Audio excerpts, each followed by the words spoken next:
안녕하세요. DMG 금강농원 김정수입니다. 오늘은 참두릅 재배에 관한 전반적인 이야기를 길게 나누겠습니다.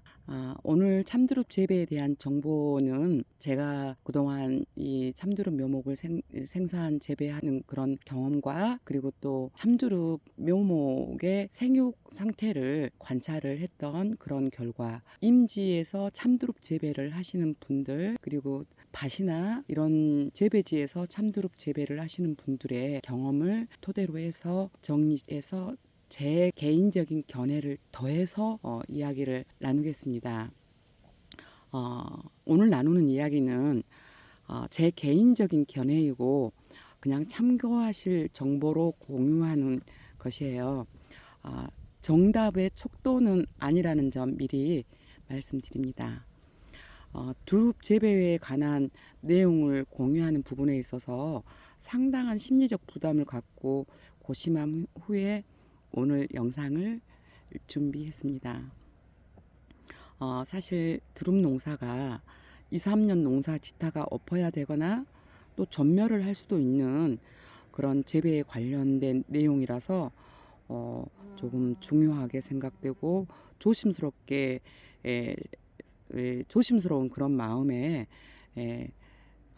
많은 생각을 하게 되더라고요.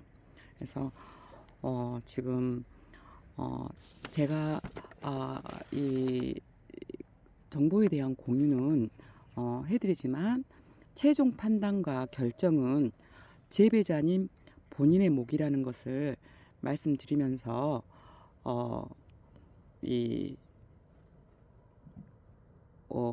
간혹가다 제가 아주 긴 영상을 찍죠. 오늘도 약간 긴 영상이 될 거예요. 왜냐하면 전반적인 내용에 대해서 공유를 할 거거든요. 유튜브 내용이 짧고 간략하고 팩트만 이렇게 정리를 해서 올리면 뭐 보시는 분도 편하고 저도 짧은 시간만 할애를 하면 되기 때문에 몇 마디만 하면 되기 때문에 조금 소홀할 수는 있지만 다양한 이 내용을 한 짧은 그 몇 마디에 함축시켜서 전달하기가 저는 너무 힘든 것 같아서 그냥 길게 전반적인 내용을 이렇게 올리는 방법을 선택하곤 합니다. 오늘은 첫 번째로 제가 말씀드릴 것은 100번, 1000번을 강조해도 지나치지 않은 배수로 관련 이야기입니다. 참두릅 재배지 배수로는 이 임지와 접한 재배지이거나 또 내 재배지보다 좀 높은 밭이 있거나, 그러니까 내가 재배하는 그 우리 밭보다 좀 더 높은 이웃 밭이 있거나 아니면 밭이 아니더라도 어떤 이렇게 더 높은 그런 토지가 있다면은 그 부분을 최소한 그 부분을 에서 비가 오고 안 오고의 문제가 아니에요. 비가 올 때도 문제가 되지만 비 온 후에도 그 높은 임지에 스며들어 있던 물이 내 재배지로 계속해서 들어오면서 악순환을 겪는 상황이 되기 때문에 그렇게 내 밭보다 더 높거나 접해 있는 임지가 있거나 이럴 경우에는 배수로를 깊이 있게 좀 1m 50 넓이도 좀 넓게 이렇게 해서 확실하게 배수로를 확보를 하고, 그리고 그 배수로에서 흘러가는 물이 어디론가 빠져나갈 수 있게 물길 통로를 확실하게 만들어 주셔야 됩니다. 이 부분은 한번 재배지를 조성해 가지고 이 참두릅 나무가 자라 있을 때 장비가 들어가서 작업을 반복적으로 한다는 거는 너무 어렵기 때문에 처음부터 과하다 싶을 만큼 배수로 확보를 하시라는 거 정말 강조해서 말씀드리고 싶어요. 실패 사례 중에서 가장 많은 부분이 이 배수로 확보 접경지, 내 밭보다 더 높은 이 토지하고의 이 경계선을 따지 않는 부분에 의해서 제일 큰 문제가 발생을 합니다. 그렇게 해서 올해도 많은 분들이 피해를 봤어요. 그러니까 처음에 재배지 조성을 할 때 배수로에 대한 거는 정말 간과하시면 안 됩니다. 우리 나는 밭에서 하니까 밭에서는 괜찮을 거야. 다른 작물 그동안 잘 해왔었어. 이렇게 생각하실 수 있는데 이거는 다른 작물이 아니고 참두릅이라는 작물이에요. 참두릅이라는 작물을 그 다른 작물하고 같이 생각하시면 안 됩니다. 다른 작물 다 살아도 참두릅은 죽어요. 그러니까 기존에 어떤 간행농을 했을 때 피해를 보지 않았다 하더라도 참두릅 재배지로 다시 전환을 할 때는 배수로에 대해서 정말 심각하게 생각을 하고 정비를 꼭 하시고 나서 식재를 하실 것을 권해드립니다. 그리고 이제 배수로에 대한 중요성은 제가 앞으로도 이 영상 과정에서도 또 이렇게 기회가 되면 다시 한번 또 말씀을 드릴 거예요. 그만큼 중요하다는 거거든요. 그렇게 올해도 많은 피해를 봤어요. 결론적으로 이상 기후, 게릴라성 폭우 그런 문제로 습해를 입게 된다면 재배지가 습해를 입어서 전멸을 하거나 부분적으로 문제가 있게 되면은 그것은 자연재해가 아니라 재배지 조성 초기에 제대로 하지 못한 것으로 생각해야 됩니다. 두릅 재배지 배수로 확보는 최우선으로 신중하게 고려하셔야 될 그런 부분이에요. 그리고 또 한 가지는 지목이 답인 논의 두릅 재배지 조성 계획은 아예 잡지 마시라고 권유해드리고 싶습니다. 근본적으로 지목이 답인 논은 물이 이렇게 비가 와서의 문제가 아니고요. 물이 빠져나가는 그런 곳이 아니고 물이 땅속으로 위로 땅속으로 빠져나가는 게 아니라 땅속에서 스며서 위로 올라오는 그런 이치거든요. 그래서 논에 참두릅을 재배한다는 거는 재배지를 조성한다는 것은 너무 고생만 하고 끝날 수가 있으니까 아예 생각하지 마시라고 이렇게 말씀드리고 싶어요. 그리고 이번에는 두릅 재배지 식재 거리와 식재 간격 그리고 헛골 간격에 대해서 이야기를 나눠보겠습니다. 두릅 재배지는 두릅이 한 품종만 있는 게 아니거든요. 이 정화순만을 수확하는 두릅도 있고요. 그리고 정화순 수확하고 두 벌, 세 벌 정도 수확하는 겨순 수확하는 품종도 있고, 그리고 신구처럼 단마디 촉성 재배용으로 이용하는 그런 품종도 있고, 두릅은 품종이 다양합니다. 그래서 식재 간격과 헛골에 관한 것도 품종별로 구별을 좀 해야 되고요. 그리고 임지에 재배지를 할 것인지 아니면 평지나 완만한 경사가 있는 이렇게 평평한 재배지에 식재를 할 건지에 대해서 또 식재 간격이 구분이 다릅니다. 그러면 먼저 임지에서 재배 시의 식재 간격, 헛골에 대해서 이야기를 하겠습니다. 지금은 임지에 관한 이야기입니다. 임지에서 한 개의 정화순과 두세 개의 추가순을 위주로 수확하는 품종의 식재 거리는 1m 20이고요. 그리고 헛골은 1m 50입니다. 정화순만 수확하는 품종의 식재 거리는 1m, 헛골은 1m 50입니다.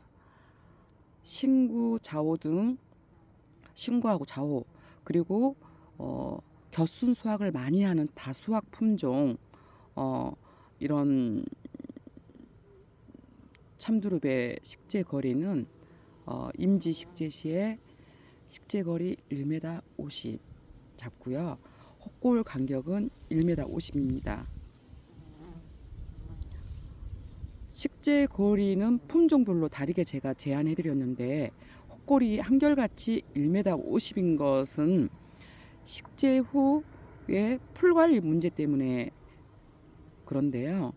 임지는 일일이 수작업으로 풀 뽑기가 힘들기 때문에 애초 작업을 주로 하게 되는데 헛골이 1m 50이 넘어가면 2년 차부터 애초 작업이 문제가 생겨요. 어떤 말이냐면요. 너무 넓게 되면은 이제 꼬마 묘목이 옆으로 번식을 하잖아요. 그러면 이 그 사이에 1m 50은 넘어가 가지고 꼬마 묘목이 나오면 거기에 꼬마 묘목만 나오는 게 아니고 잡목, 풀 이런 것도 올라오거든요. 그러면서 애초기 작업을 할 때 굉장히 난이도가 생깁니다. 그래서 또 1m 50을 꼭 뛰어야 되는 이유는 1, 2년 차에 식재한 묘목과 종군이 자라줄 동안에 애초기를 작업을 할 수 있는 그 반경이 어느 정도 또 필요해요. 너무 좁으면 애초기 작업하러 들어갈 수가 없는 거예요. 이 기계를 돌려야 되잖아요. 그래서 식재간 거리를 이 헛골 간격을 공통으로 1m 50을 잡아드렸고요. 정리해드려 보겠습니다. 임지의 참두릅 재배지 조성 시에 정하순과 두세 개의 추가순을 수확하는 품종의 참두릅 식재 거리는 1m 20입니다. 헛골은 1m 50이고요. 정하순만, 처가순 상관없이 정하순만 수확할 경우에 품종의 식재 거리는 식재 거리 1m, 헛골은 1m 50입니다. 그리고 단마디 촉성 재배용으로 이용하는 신구, 자오 또는 겨순 다수확 품종, 겨순을 많이 수확하는 다수확 품종 이 종류 신구, 자오 그리고 다수확 품종의 참두릅 식재 거리는 1m 50입니다. 헛골 간격은 1m 50이고요. 지금 말씀드리는 거는 임지 재배지에서의 식재 거리와 헛골 간격에 대해서 말씀드렸습니다. 그러면 이번에는 일반 재배지에 대해 이 식재 관리에 대해서 말씀드리겠습니다. 일반 이 참두릅 재배지는 평지 재배지도 있고 또 경사가 있는 완만하게 있는 재배지도 있는데요. 근본적으로 이제 가장 좋은 참두릅 재배지의 경사도는 15도 정도라고 합니다. 일반 재배지든 경사도가 있는 경사도가 있는 재배지든 처음에도 말씀드렸지만 내 밭보다는 높은 토지가 인접해 있으면 깊고 넓게 꼭 배수로 확보 하셔야 된다는 점 다시 한번 강조해 드립니다. 자, 그러면 일반 재배지 조성 시에 신구, 자오, 겨수학, 다수학 품종 식재 거리는 1m 50cm입니다. 좀 넓죠? 좀 넓다고 생각되고 과하다고 생각이 되시잖아요. 이유에 대해서는 따로 말씀을 드리겠습니다. 신구, 자오, 겨순을 많이 수확하는 다수학 품종 식재 거리는 일반 재배지의 경우에 1m 50cm, 그리고 헛골 간격은 1m 80에서 2m를 권유해 드립니다. 그리고 정하순만 채취하는 품종의 식재 거리는 70에서 80cm로 권해드리고 헛골은 1m 50cm입니다. 정하순을 수확한 후에 측하순을 두세 벌을 이렇게 수확하는 품종의 식재 거리는 1m 20이고요. 헛골 간격은 1m 50cm로 권유합니다. 그리고 또 측하순을 수확해도 정하순 수확 후에 측하순을 많이 수확할 수 있는, 더 많이 수확할 수 있는 다수학 품종 참두릅의 식재 거리는 1m 50, 헛골 간격 1m 50cm로 권유합니다. 중복된 것 같은데요. 다시 정리해 드릴게요. 신구, 자오, 겨순 수확을 많이 하는 다수학 품종 식재 거리는 1m 50cm, 헛골 간격은 1m 80에서 2m, 그리고 정하순만 채취하는 품종의 식재 거리는 70에서 80cm, 헛골 간격은 1m 50cm. 정화순을 하고서 추가순을 두세 벌만 수확하는 품종의 식재 거리는 1m 20, 헛골 간격은 1m 50cm로 권유해 드립니다. 여기에서 제가 친구하고 좌호, 겨수한 다수학 품종의 식재 거리는 1m 50으로 이렇게 넓게 잡아드리잖아요. 그렇게 해야 되는 이유가 있어요. 그거는 곁눈이 있는 부분에 햇빛이 잘 비쳐가지고 광합성 작용이 충분하게 되어야지 충실한 곁순을 수확할 수 있고, 또 단마디 이 촉송 재배용으로 이용하는 신구 같은 경우도 광합성 작용이 곁눈에 충분히 잘 된 상태여야지만이 치상을 잘라서 치상을 했을 때 이 곁눈에서 순을 틔우잖아요. 그때 좋은 결과를 얻을 수 있습니다. 뭐 빽빽하게 이렇게 돼가지고 그늘이 돼가지고 위에 정화 부분은 광합성 작용이 충분히 되고 뭐 한두 개 햇볕이 좀 들치는 곁눈 한두 개는 잘 됐는데, 그늘이 돼서 아래쪽에는 광합성 작용이 충분히 안 됐을 경우에는 치상을 해도 순이 부실하다고 결과가 좋지 않을 거라고 생각을 하시면 됩니다. 그거는 생육의 원리상 당연한 이치입니다. 그래서 곁순을 많이 수확하는 다수학 품종과 단마디 촉성 재배용으로 마디마디의 눈을 다 사용하는 품종들은 통기성, 통부성, 통풍성, 그리고 광합성 작용이 충분히 할 수 있게끔 식재 거리를 넓게 잡아드리는 거예요.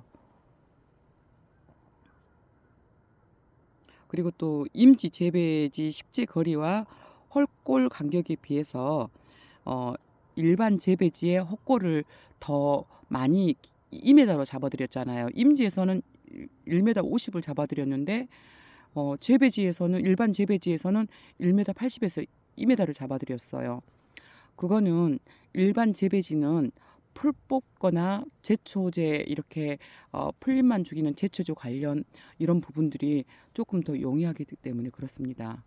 번식할 것을 옆으로 번식해서 키울 것까지 고려했어요. 임지에서는 풀 관리 자체가 너무 힘들기 때문에 농률을 더 고려를 했고요.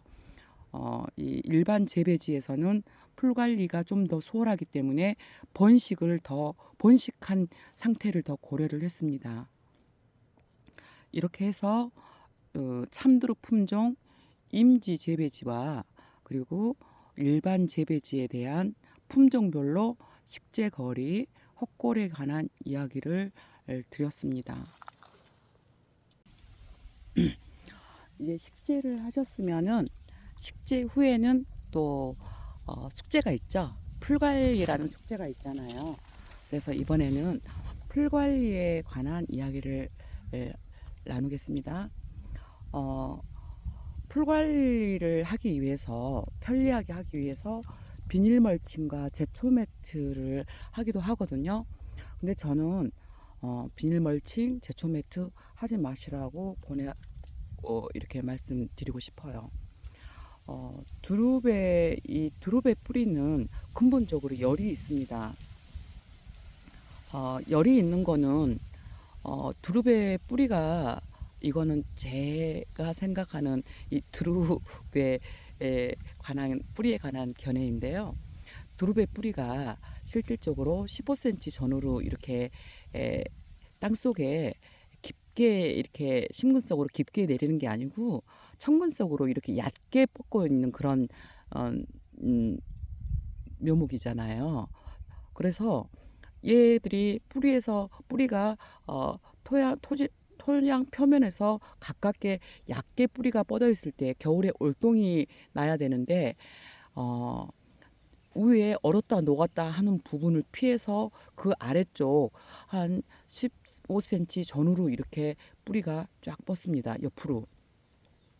그럴 때 에, 이 저희 지역처럼 이렇게 저희가 겨울에 땅이 꽁꽁 얼어 있을 때 에, 땅을 파보면 보통 어, 뭐 30cm 이상 꽁꽁 얼어 있거든요. 더 깊이도 얼어 있어요. 그러면 이 뿌리가 꽁꽁 얼어 있는 얼음통 속에 있다는 거거든요.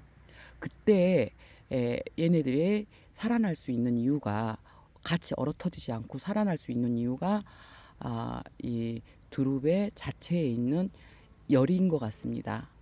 제가 학문적으로 이렇게 공부를 하거나 연구를 하는 사람이 아니라서 정확하게 여기에 대한 검증에 대한 어떤 어, 그런 거는 말씀드릴 수는 없지만, 제가 이렇게 이 참두릅을 관찰하면서 그렇게 그냥 제가 생각을 한 부분입니다. 일단 지금 풀 관리 이야기 하다가 제가 뿌리에 대한 엉뚱한 이야기를 했는데요. 다시 본론으로 들어가겠습니다. 이 참두릅 뿌리는 열이 있는 이유는 겨울에 살아남기 위한 생존 본능으로 인해 갖춰진 그런 성질인 것 같습니다. 그런데 여기에서 문제가, 비닐 멀칭과 제초 매트를 제가 하지 마시라고 하는 이유는, 이 두릅의 위에 지상 부위인 이 이파리는요, 광합성 작용을 충분히 해가지고 뿌리에 양분을 줘서 뿌리가 잘 생육 활동을 할 수 있게 뿌리의 역할을 해서 다시 지상부로 양분을 끌어올리고, 또 이 지상부의 가지와 이파리가 자기 역할을 할 수 있게 뿌리가 도와주잖아요. 이럴 때 지상부하고 지하부하고 딱 나눠서 생각을 하면, 지상부의 가지와 잎은 뜨거운 햇볕을 받을수록 좋습니다. 그런데 지하부의 뿌리는, 아래쪽의 뿌리는 열을 받으면 안 돼요. 이 두릅의 이파리가 넓고 길게 뻗어 있잖아요. 그 이파리를 가만히 보면서 생각을 했는데, 이것도 제 생각입니다. 두릅의 이파리가 왜 이렇게 넓게 이 하단부를 다 그늘이 될 만큼, 덮을 만큼 이렇게 두릅의 이파리가 무성하고 넓을까에 대한 기일구, 이거에 대해서 생각을 했는데, 이거는 본능적으로 두릅의 이 지하부 뿌리를 보호하기 위해서 그늘을 만들기 위한 본능으로 저는 그렇게 이해를 하고 있습니다. 두릅의 뿌리는 이 지하부, 이 지면이 뜨거워져서 두릅의 뿌리가 뜨거워지면 절대로 안 돼요. 그거는 큰 문제가 발생합니다. 병해의 원인이 돼요. 그래서 멀칭을 하거나 제초 매트를 했는데 막 강렬한 태양이 이렇게 비치잖아요, 여름에. 거기에다가 비가 와가지고 습까지 있어. 이 지면이 습이 있는 상태에서 뜨거운 햇빛이 내리비치면 이 땅이 뜨겁게 달궈집니다. 거기에 수분까지 있으면 끓어요. 그러면 두릅 뿌리는 최악의 상태가 되는 거죠. 그래서 구독자님들께서도 이 부분에 대한 팩트만 기억하시면 될 것 같아요. 지상부인 가지와 이파리는 광합성 작용을 하면 당연히 좋지만, 뿌리가 있는 이 아래쪽은 절대 뜨겁게 달궈지면 안 된다.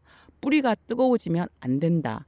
이 부분에 대해서 이해를 하시면, 제가 이 비닐 멀칭과 제초 매트를 하지 마시라고 이렇게 말씀드리는 이유에 대해서 이해를 하실 것 같아요. 그럼 여기에서 또 다른 문제가 생기잖아요. 그럼 풀 관리를 어떻게 하라는 거지? 그럼 풀을 어떻게 처리를 하라는 거지? 이렇게 하실 수가 있잖아요. 그런데 두릅 재배지는 의외로 풀 관리가 그렇게 어렵지 않습니다. 두릅 묘목을 심으시거나 종군을 심으신 후에 우리가 이제 두둑을 만들고 경운 작업을 해서, 또 어떤 분은 식재 전에 미리미리 다 둑을 만들어 놓고 고를 파놓는 거예요. 그리고 나서 식재를 하신다고. 조금 이제 가을에는 뭐 그게 큰 상관이 없지만 풀이 안 나니까 봄에는 문제가 됩니다. 왜냐하면 로타리를 치고 이 식재를 하는 그 기간까지가, 죽을 만들고 식재를 하는 그 기간까지가 3일 이내로 다 마무리가 돼야 됩니다. 3일 이내에 씨앗, 풀씨 발화 억제제, 라쏘나 스톰프를 이용해서 이렇게 풀씨 발화 억제제를 전면 살포를 할 때, 첫 번째 이 식재하고 나서 바로 살포하는 거는 입제와 액제가 있는데, 입제를 전면 살포를 해주게 되거든요. 그때 3일이 넘어가 가지고 이 로타리를 치고 죽을 만든 후에 3일이 넘어가서 그 작업을 하면 풀씨가 발화가 돼 가지고 풀이 많이 올라와요. 그래서 봄에 식재할 경우에 죽을 로타리를 쳐서 만들고 식재하는 것까지 해서 3일 이내에 끝내야 되고, 그리고 전면적으로 풀씨 발화 억제제를 전면 살포를 하는 것도 3일 그 안쪽에 다 맞춰야 됩니다. 그렇게 해서 하고, 가을에 식재하신 경우에는 미리 3월 달에 미리 기온이 영상 10도로 올라가면, 봄에 그 정도 즈음이 되면 전면 살포 입제를 또 미리 하시면 됩니다. 그렇게 해서 1차는 풀씨 발화 억제제 입제를 살포하고요. 그리고 나서 한 달 뒤에 30일 후에는 바스타하고 풀씨 그 푸른 잎만 없애는 바스타라는 제품이 있잖아요. 이 바스타라는 농약은 친환경 농가에서도 많이 사용을 하고, 또 토양의 농약 잔류량이 일정 기간이 지나면 거의 남지 않는 그런 제초제예요. 그 바스타하고 라쏘 액제하고 서로 희석을 해서 이 참두릅 이제 발화가 돼서 이파리가 나오고 있다면, 그 이파리를 약간 피해서 약대에 꽃가를 씌워가지고 그 이파리를 피해서 이렇게 살포를 하면 1차 발화 억제제 입제를 뿌리는데도 불구하고 올라왔거나, 또는 뿌리로 번식하는 풀이 있잖아요. 그런 것들을 2차 그 바스타 살포하고 액제 살포로 해서 싹 한번 정리를 합니다. 그렇게 해서 또 30일 후에 이번에는 3차 바스타하고 라쏘나 그 풀씨 발화 억제제 액제를 2개를 또 혼합해서 30일 후에 3차를 또 한번 진행을 합니다. 그게 진행을 하고, 그런 다음에 4차 마지막에 그때는 이제 어느 정도 7월 달이거든요. 4차가. 그때는 두릅이 많이 이렇게 올라와 있어요. 그러면 이제 또 꽃가를 씌운 약대를 가지고서 바스타하고 발화 억제제 입제하고 이렇게 해서 묘목이 자라고 있는 부분, 인접한 곳은 조금 뽑아주시고 조금 피해가면서 이렇게 뿌려주시면 그것으로써 풀 관리는 마무리됩니다. 이렇게 4차까지 하는데 7월 말이에요. 이게 날짜 계산을 하시면. 그리고 나서 7월 말 이후부터는 발화 억제제를 뿌렸기 때문에 8월 달에 풀 나오는 것도 조금 많이 줄어들고요.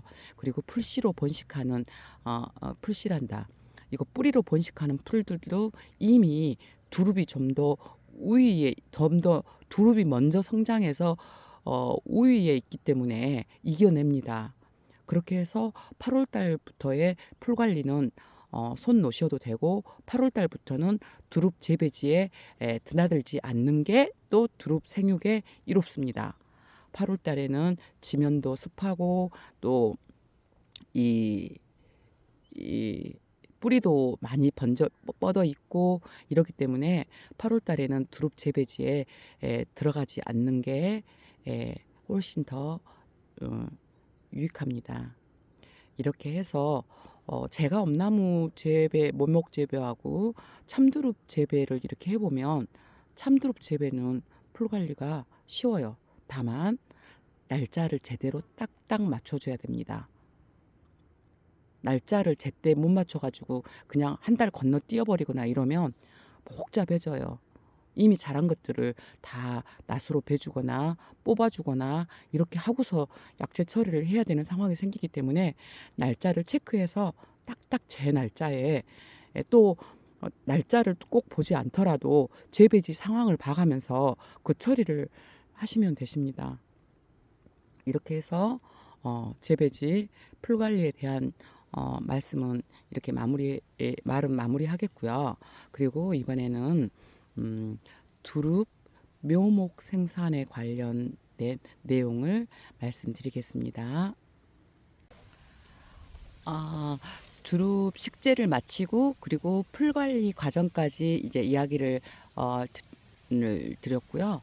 이제는 식재를 마치고 풀관리를 했다면은 이듬해부터는 순수확을 하게 되잖아요. 순수확을 하고 나면은 뭘 해야 되냐면 전지를 해야 됩니다. 전지를 할 때 또 여기에서도 품종별로 또 구분이 됩니다. 신구 같은 경우는 단마디 촉송 재배용이기 때문에 이미 지난 가을에 잘라서 뭐 치상을 했거나 이용을 했을 거고요. 그리고 이제 봄에 순을 노지에서 이렇게 순을 따는 참두릅 같은 경우에는 순을 따고 또는 또 추가순을 따고 그리고 나서 전지를 해줘야 되잖아요. 그랬을 때 이 참두릅 전지는 처음에 1, 2년 안에는 번식을 위주로 하는 전지를 이렇게 하게 되는 경우가 많거든요. 특별히 순을 큰 우량순을 얻기 위해서 또는 신구나 다수확 품종 겹순을 많이 수확해서 식재 거리를 조절을 계속 유지를 해야 되는 경우에는 그 경우하고 번식을 많이 시켜서 일단은 정화순을 많이 따야 되는 경우하고 전지 방법이 달라져야 된다고 생각을 합니다. 그거는 어떤 거냐면요. 신구하고 겹순 수확을 많이 해야 되는 그런 품종들은 바닥전지 요즘에 이제 바닥으로 애초기로 전부 다 바닥으로 바닥면에 대서 다 날리는 전지 방법이 있죠. 그럴 경우에는 이 새로운 꼬마 묘목이 엄청나게 많이 올라오죠. 그러면 식재 거리에 대한 조절이 어렵게 됩니다. 다시 말씀드리자면 번식을 많이 하게 해야겠다 하는 그런 경우에는 바닥에 대고 애초기를 사용을 해서 바닥 전지를 해서 전부 날려가지고 새로운 묘목 발생을 많이 유도를 하는 거고요. 그리고 너무 많은 게 올라오면 안 돼. 그리고 광합성 작용을 하기 위해서 식재 거리를 유지를 해야 될 것 같아. 또는 프리미엄급 큰 순을 수확하기 위해서 너무 많은 가지가 올라오면 안 돼. 이럴 경우에는 눈을 두세 개, 곁눈을 두세 개 남기고 일일이 하나씩 전지하면서 또 필요 없는 헛가지들은 불필요한 가지들은 잘라주면서 이런 식으로 전지를 하셔야 됩니다. 이 좀 전지에 관해서 디테일하게 들어가면 너무 또 복잡해지니까 이 부분은 이렇게 정리를 할게요. 수량을 많이 번식을 시키겠다, 가지를 많이 번식시켜서 수량을 많이 수확을 하겠다 했을 때는 바닥면에 대고 애처기로 다 날리는 바닥전지를 해야 되고, 그리고 식재 거리를 유지를 해야 될 것 같고, 그리고 이 많은 개체가 발생되는 거를 원하지 않는다. 이럴 경우에는 곁눈을 두세 개 남기고 일일이 하나씩 잘라주는 전지 방법을 선택해야 됩니다. 이 원리가 음, 어떤 맥락이냐면요. 가지를 눈을 하나도 없이 바닥 전지를 하면 얘네들이 살아남기 위해서 어, 수많은 눈들을 틔워가지고 일단 가지들을 수없이 많이 올립니다. 그렇지만 반대로 곁눈이 있는 가지를 눈을 두세 개 남기고 가지를 자르는 전지를 해서 하는 관리 방법을 하면 일단 바로 싹을 틔워서 잎을 만들어서 광합성 작용을 할 수 있는 곁눈이 있기 때문에 개체를 많이 올리는 것보다는 이 곁눈을 틔워서 잎을 만드는 데에 이 뿌리가 에너지를 더 많이 쏟는 이치입니다. 그래서 재배지를 어떤 식으로 묘목을 키우실 건가, 또 어떤 품종을 하시는가에 따라서, 어떤 의도로 목적으로 하시는 거에 따라서 이 전지 방법은 바닥을 전부 다 애초기로 날리는 전면 바닥 전지를 할 건지, 아니면 곁눈을 두세 개 남기고 이렇게 일일이 하나씩 잘라주는 전지를 하실 건지에 대해서 재배자님들께서 직접 판단하시고 선택하시고 실행하시면 될 것 같습니다. 참고로 꼭 이 전지하실 때 참고하셔야 될 것은요. 꼭 참고하셔야 될 부분이 어떤 게 있냐면요. 신구하고 그리고 겨순을 많이 수확하는 다수학 품종이 밀식이 되면 광합성 작용이 충분하지 못해서 겨순을 이용하는 순과 품질이 많이 떨어진다는 점을 기억하셔야 됩니다.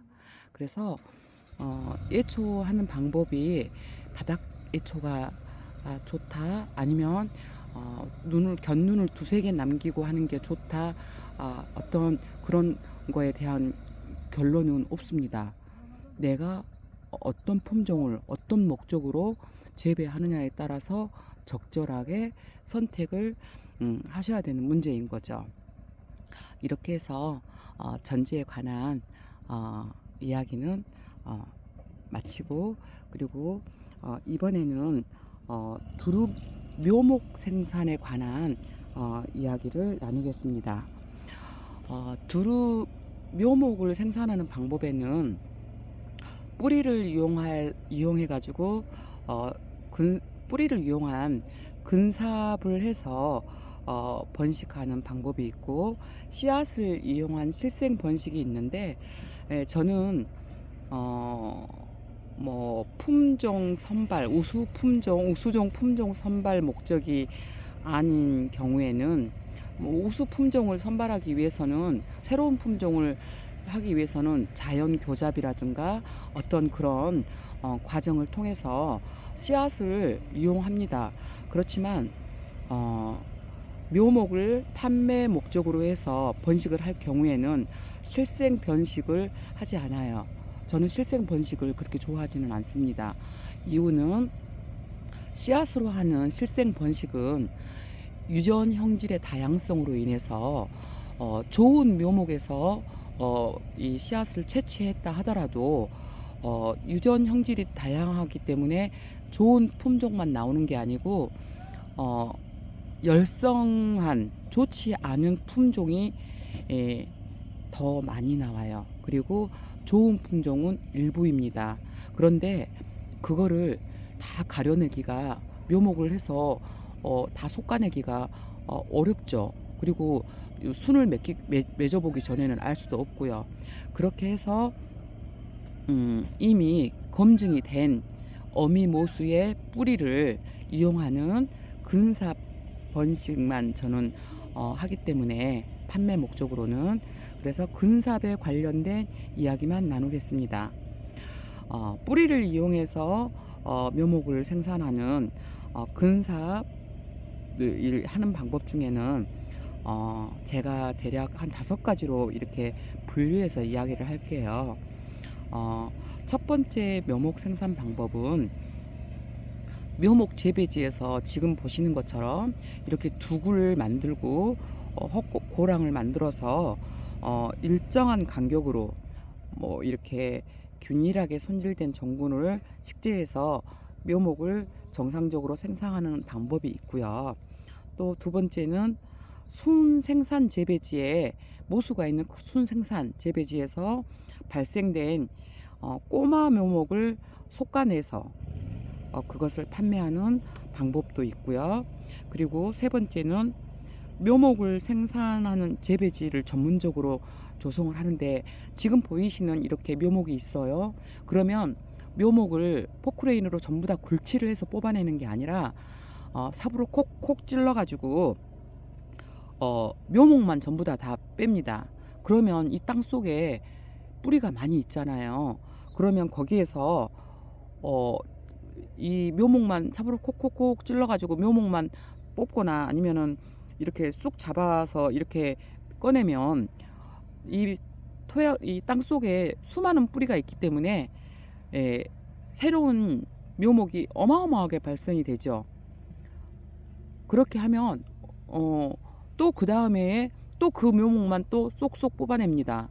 그러면 3년째에는 콩나물 시루처럼 묘목이 올라옵니다. 그래서 시중에 간혹 가다 보면 정말 나무젓가락처럼 가느다란 묘목을, 볼펜처럼 생긴 묘목을 볼 수가 있거든요. 그렇게 된 경우에는 지금 이 세 번째 말씀드리는 이 방법이에요. 전부 다 삽으로 콕콕 찌르거나 쏙쏙 뽑아가지고 뿌리가 땅속에 남아있는 그 뿌리에서 또 이렇게 올리고. 근데 여기에서 이 번식 방법에는 문제가 있습니다. 이렇게 어마어마하게 밀식돼 가지고 이렇게 재배되는 경우에는요, 이 통풍성, 통기성, 광합성 작용이 전부 다 많이 부족하기 때문에 조기에 다 낙엽이 됩니다. 저희 이렇게 보면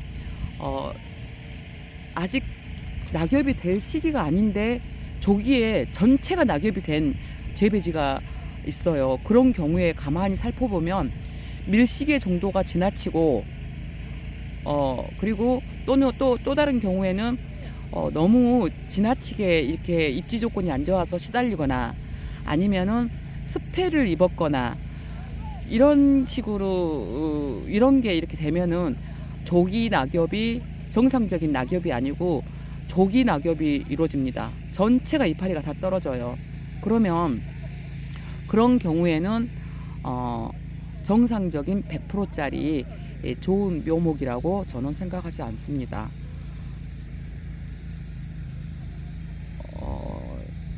자연의 순리대로 온도와 기후에 맞춰서 자연적인 생육을 한 해의 생육을 마감하면서 올동이 들어간 게 아니라 부족해서 통풍성, 통기성, 광합성 부족해서 힘들어서 조기에 다 낙엽되는 거, 그거는 결코 좋은 게 아니에요. 일단 그게 세 번째고요. 그리고 네 번째 또 방법은 뿌리가 있는 두릅 묘목을 구덩이를 파고 심습니다. 그렇게 해가지고 삽으로 콕콕콕 찔러요. 그렇게 하면 거기에 수많은 근삽이 됐잖아요. 그렇게 해서 많은 묘목이 또 발생을 합니다. 그렇게 해서 생산하는 방법도 있어요. 굴치를 다 했을 경우에는 그런 식으로 또 생산하고요. 또 한 가지 방법은, 뿌리로 이용하는 방법은 포트묘로 생산하는 방법이 있습니다. 저는 이 첫 번째 이 둡과 고를 만들어서 정상적으로 묘목을 생산하는 것과, 그리고 포트묘로 생산하는 거, 그리고 어미묘가 있으면서 옆에서 꼬마 묘목 번식한 거를 이렇게 잘 조심스럽게 굴치한 묘목, 요 정도를 제외하고는 이렇게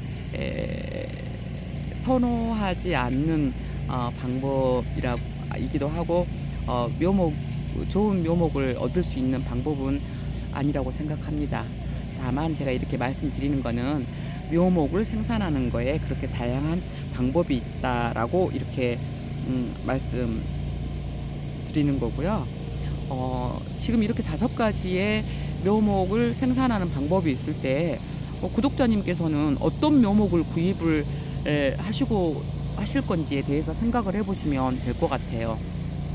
묘목을 한 개 한 개 심어서 포크레인으로 다 파가지고 한 주 한 주를 성실하게 굴치한 묘목을 구입을 할 것인가, 또 식재 시기에 따라서 여건에 따라서 포트몰을 식재할 것인 구입할 것인가, 아니면은 또 이렇게 어미묘 옆에 발생된 꼬마 묘목을 구입을 할 것인가, 또는 완전히 그냥 콩나물 시루처럼 빼곡히 올라와 가지고 제대로 그냥 모든 그 통기성, 통풍성이 부족해 가지고 조기 낙엽이 되는 그런 묘목을 선택을 할 것인가, 그게 몇 년 반복해 가지고 그냥 젓가락처럼 돼 있는 그런 묘목들을 뭐 한 다발 묶어도 20개, 20개, 30개를 묶어도 한 다발 될까 말까 한 그런 것을 이렇게 하실 것인가, 어떤 것을 선택하실 건가를 생각을 해보시면, 내가 선택하고 싶은 묘목이 내가 생산해야 될 묘목입니다.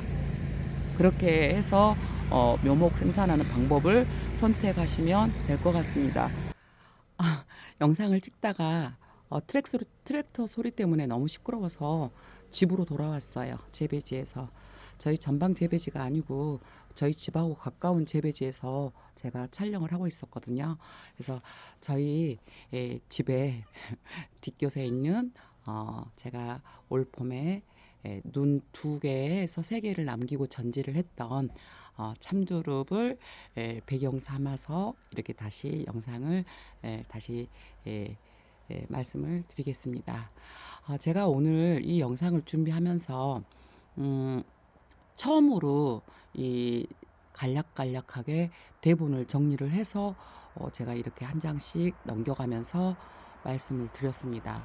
그리고 제가 성격이 굉장히 급해서 뭐 제 본성이 다혈질이고 성격이 급합니다. 그러다 보니까 이게 에, 이 영상을 올릴 때 어떤 날은 굉장히 급한 말을 이렇게 급하게 말을 하고, 또 어떤 날은 마음을 가다듬고 조금은 차분하게 말씀을 이렇게 또 나눌 때도 있고 이렇거든요. 그래서 그 부분에 대해서 성격이 급하다에 대한 지적을 댓글로 한 2번 받은 기억에 대한 내상이 나름 있습니다. 그래서 오늘은 천천히 느긋하게 이렇게 또 제가 어떤 말씀을 드려야 될지, 이게 또 어떤 정보로 세세하게 나눠서 정보를 공유해야 될지에 대해서 단락단락 어느 정도 정리를 해가지고, 그리고 참드럽 재배에 관련한 이 부분은 저는 좀 많이 예민하게 생각을 했기 때문에 또 그런 면도 있었습니다. 지금 제가 드리는 말씀은 정리한 내용이 아니고 또 제 주특기 있잖아요. 갑자기 생각나면 이렇게 올리는 말씀입니다. 생각나면 이렇게 나누는 이야기가 되겠습니다. 정말 제가 자주 반복해서 하는 드리는 말씀인데요. 이 참드릅 재배지를 조성을 하면서 절대로 무기질 비료인 어떤 질소 성분이 함유량이 많은 그런 시비는 절대 하지 마시는 것을 다시 한번 또 권해드립니다. 그 이유는 아마 제 영상을 몇 번 보신 분들은 이미 아실 거예요. 무기질 비료인 질소 성분이 많이 함유되어 있는 이것을 쓰다 보면 드릅 묘목의 수명이 짧아지는 것은 기본이고, 그리고 내병성이 약해집니다. 갑자기 폭풍 성장하는 그것 때문에 잘 자라죠. 잘 키우려고 하는 거니까. 대신 이 가지라든가 뿌리에 이 조직이 굉장히 팽창되면서 자라기 때문에 병에 쉽게 노출이 되고, 그리고 체질이 약한 묘목이 됩니다. 그러다 보면 어떤 이상 기후나 악재가 있을 때 쉽게 이 병이 들어요. 그래서 하지 마시라고 이렇게 늘 말씀을 드리고 있고, 다만 봄에 좋은 순을 수확하기 위해서 순을 수확하기 20일 전에는 질소질 비료를 좀 이렇게 한 100평당 2kg씩 이런 식으로 뿌려가지고 어느 정도 적절하게 뿌려서 좋은 순을 수확해서 수익을 올릴 수 있는 이런 방법은 또 제가 긍정적으로 생각한다는 그런 견해도 늘 말씀을 드리곤 합니다. 여기에서 반대로 허건날 한 말 또 하나 이렇게 말씀하실 수 있겠는데요. 아마 저는 또 어떤 기회가 되면 또 말씀을 드릴 것 같아요. 그만큼 중요하기 때문에. 그러면 여기서 반대로 우리 재배자님들께서 또 저도 지금 그 부분에 대해서 신경 쓰고 있는 부분인데요. 그러면 얘네들을 반대로 이 뿌리가 좀 더 뿌리 조직이 좀 더 단단하게 건강하게 또 이렇게 재배할 수 있는 방법을 역으로 이렇게 연구를 해보시면 좋을 것 같아요. 어, 우리가 어떤 시비로 인해서 약해지는 시비 방법이 있다면 뿌리나 또 이 가지나 잎들이 웃자람 증상도 덜하고 또 마디마디 성장도 훨씬 더 좋아지고 이 견눈이 발생되는 이 마디 간격도 훨씬 더 좁게 충실하게 되고 그리고 또 뿌리 조직도 탄탄하게 되는 그런 종류의 비료를 사용하는 것도 저는 고려를 하고 있습니다. 그리고 공부 중이에요. 그래서 어떻게 하면 건강한 재배지를 유지할 것인가에 대해서 이렇게 서로 이렇게 공부해가면서 공유 서로 하기를 원합니다. 그리고 또 한 가지는 생각난 길에 두릅 재배지에 그럼 시비는 어떻게 하라는 것인가에 대한 말씀을 하실 수도 있는데요. 이렇게 지금 낙엽이 지고 이렇게 한 해 성장이 마무리됐을 때 가장 쉽게 기억할 수 있는 방법은 낙엽이 다 졌거나 아니면은 첫서리가 내렸을 때 그걸 기준으로 해서 그때 유기질 비료 뭐 축분, 우분, 유박, 퇴비 이런 종류의 유기질 비료를 미리 가을에 이렇게 시비하시면 1년에 한 번 그것으로서 충분합니다. 두릅은 다른 작물과 다르게 너무 다비성이라고 양분이 많이 필요한 다비성이라고는 하지만 그렇지만 양분이 너무 과하면 두릅은 건강한 두릅이로 이렇게 계속 건강하게 이렇게 생육 활동이 안 됩니다. 당해년도에는 건강하게 이렇게 자랄 수 있겠지만 그 다음에 연장선에서 문제가 와요. 그래서 두릅 재배의 시비는 너무 많은 양분 제공보다도 최소한의 유기질 비료 시비로 해서 이렇게 재배하는 방법을 선택하시면 될 것 같아요. 지금 보는 저희 올 봄에 제가 전지를 여러 번 영상에서 올려드렸는데 눈을 두 개 정도 남기고 가지 발생을 했을 때 이 지금 이렇게 짧아도 이 두릅순을 올릴 수 있는 이 정화 부분이 굉장히 튼실하죠. 이 위에 이 정화 부분에 이 상태가 굉장히 좋습니다. 지금 목질부도 이렇게 굉장히 두껍고 좋죠. 이거 12올해 아무것도 양분 주지 않았습니다. 눈을 두 개 정도 남기고 이렇게 했기 때문에 충분히 이렇게 좋은 순을 수확할 수 있는 이런 상태가 된 거예요. 특별히 시비하지 않아도 근본적으로 엄나무하고 참두릅은 야생에서 자라는 애들이잖아요. 그래서 최소한의 보조식품식 정도로 최소한의 양분만 제공해줘도 그게 더 유익합니다. 많은 것보다는. 그래서 그 부분도 제 견해를 말씀을 드리고요.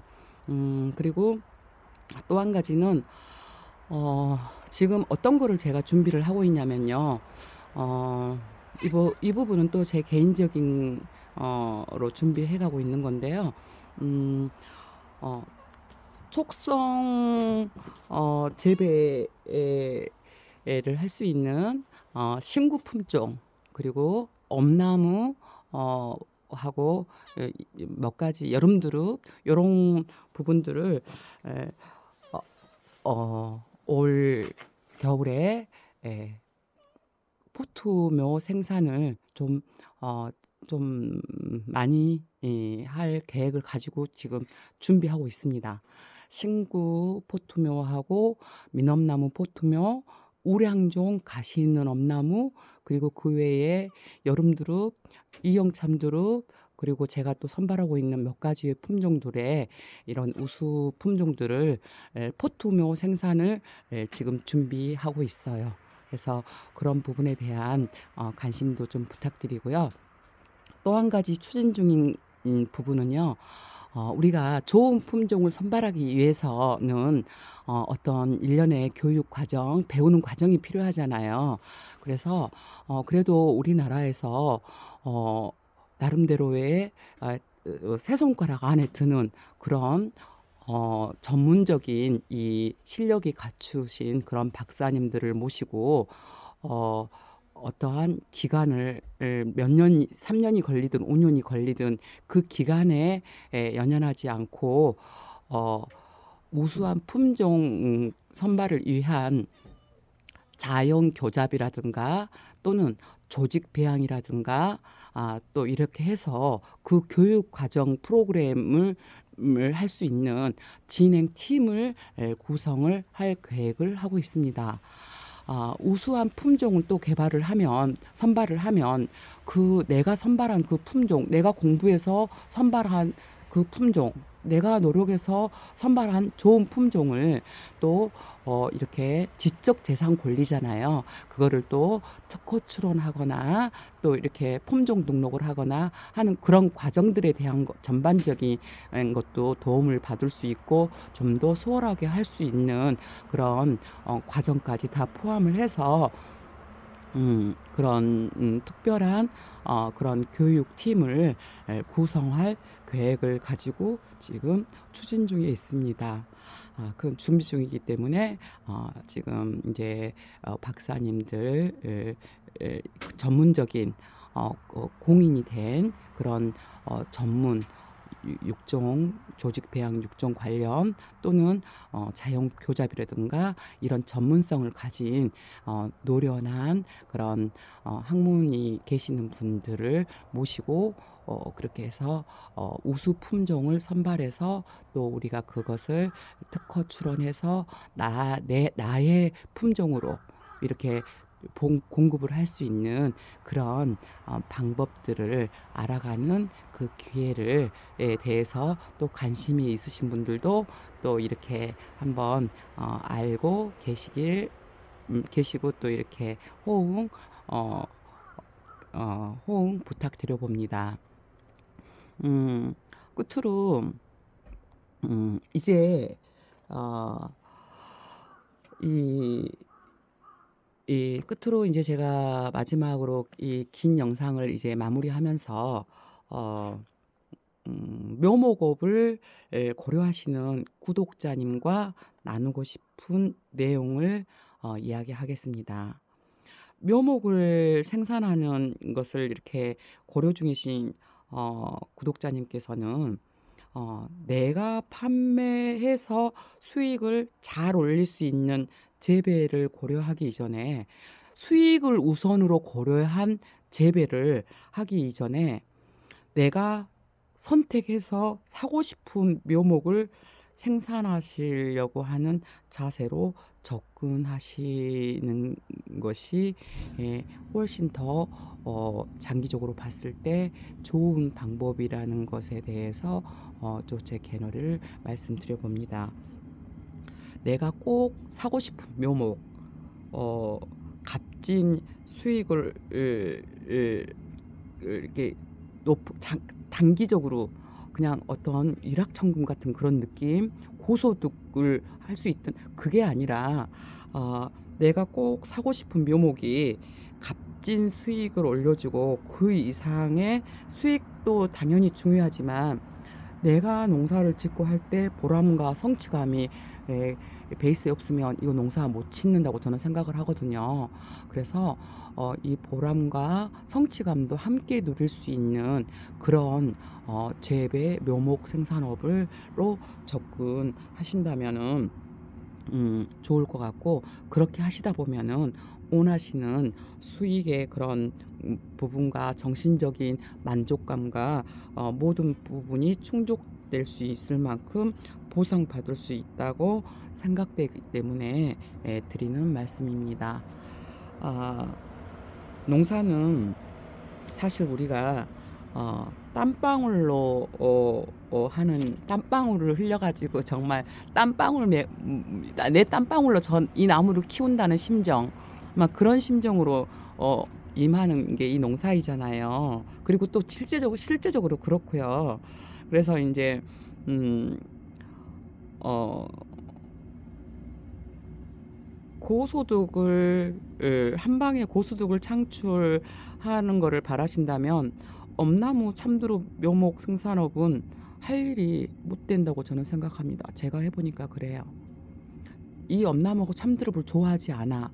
별 관심이 없어. 엄나무하고 참두릅은 별 관심이 없는데 돈을 엄청 많이 벌 수 있을 것 같아. 그렇게 해서 접근하는 거는 절대 도움이 안 되고, 그거는 성공이라는 말이 꼭 수익적인 것만을 말씀드리는 건 아닙니다. 내면에 자기 자신이 스스로에게 누릴 수 있는, 자기 자신만이 누릴 수 있는 어떤 그런 보람과 성취감입니다. 그래서 그래도 이제 제가 희망적인 말씀을 드릴 수 있는 멘트는, 제가 이 귀농을 해서 생산한 게 지금 엄나무하고 참두릅인데요. 저는 그렇게 오랜 기간을 한 사람은 아닙니다. 초보예요. 초보이지만 그럼에도 불구하고 이 묘목을 생산해서 묘목을 못 팔아본 적은 없어요. 항상 묘목을 못 판 게 아니고 부족해서 못 팔지, 판매가 안 돼서 고민해 본 적은 없습니다. 그 부분을 아직까지 이 엄나무하고 참두릅 묘목업에 접근하실 때에 제가 드릴 수 있는 좋은 부분에 대한 메리트입니다. 판매를 할 수 있는 곳이 판매에 대한 걱정을 크게 하지 않는다는 것은 굉장히 저는 중요하다고 생각하거든요. 원하는 이 구매자가 많다는 것은 좋은 거잖아요. 그 부분이 가장 큰 메리트라고 이렇게 생각을 합니다. 그래서 어, 이럴 때 더욱 우리가 농가에 수익을 줄 수 있는 좋은 우량 품종을 선발하고 생산해내고, 또 그렇게 한 노력에 맞게끔 합리적인 가격을 에, 받고 이렇게 하기까지는 시간이 조금 걸린다고 이렇게 말씀드리고 싶습니다. 그렇지만 그렇게 하다 보면 그렇게 오래 걸리지 않아서, 제 기준을 제가 말씀드립니다. 그렇게 오래 걸리지 않아서 합당한 보상을 이 따라온다고 생각합니다. 합당한 보상이 따라와요. 그리고 이제 꿈을 안고 이렇게 순생산 재배지와 그리고 묘목업을 시작하시는 분들께서 순탄하게 잘 진행되시길 기원하면서 오늘 또 이렇게 긴 영상 마무리하겠습니다. 감사합니다.